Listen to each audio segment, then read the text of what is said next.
New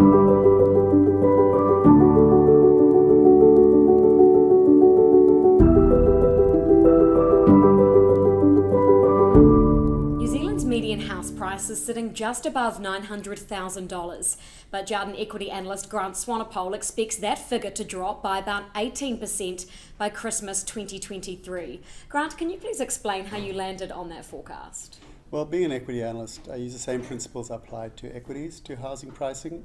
So we look at cash flows, we look at borrowing costs. And for housing, it's your rental income, it's your cash flow, and your borrowing costs, your 2-year mortgage rates. And we look at how those have changed over the last 20 to 30 years, and how house prices have changed accordingly. And then you fit a model to that. And on that basis, house prices are right now around about 18% overbought.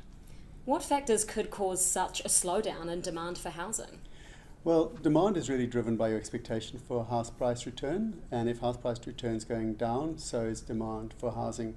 However, because demand has outstripped supply for a couple of years now, we've got a pent-up demand that's got to be built out before you actually have a fall in capacity that's being built. So what that means is that builders are going to be pretty full books for the next 2 years. So if you're trying to get somebody to build your house, you're still going to struggle for 2 years. Thereafter, if the economy does go the way we expect it and things start slowing down, it might be easier to find a builder. A double-digit drop in house prices seems quite dramatic, but is it within the context of New Zealand's housing trends to date? Yeah, it's a good point. People sometimes think that housing prices don't go down in New Zealand. However, post the GFC, they did go down a little bit, not a lot. We're calling this one down much more than that.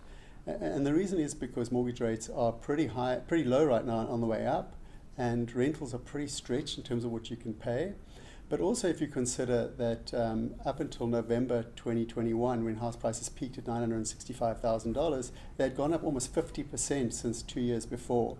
And 2 years before, the mortgage rates were much higher than where they are right now or where they're expected to go.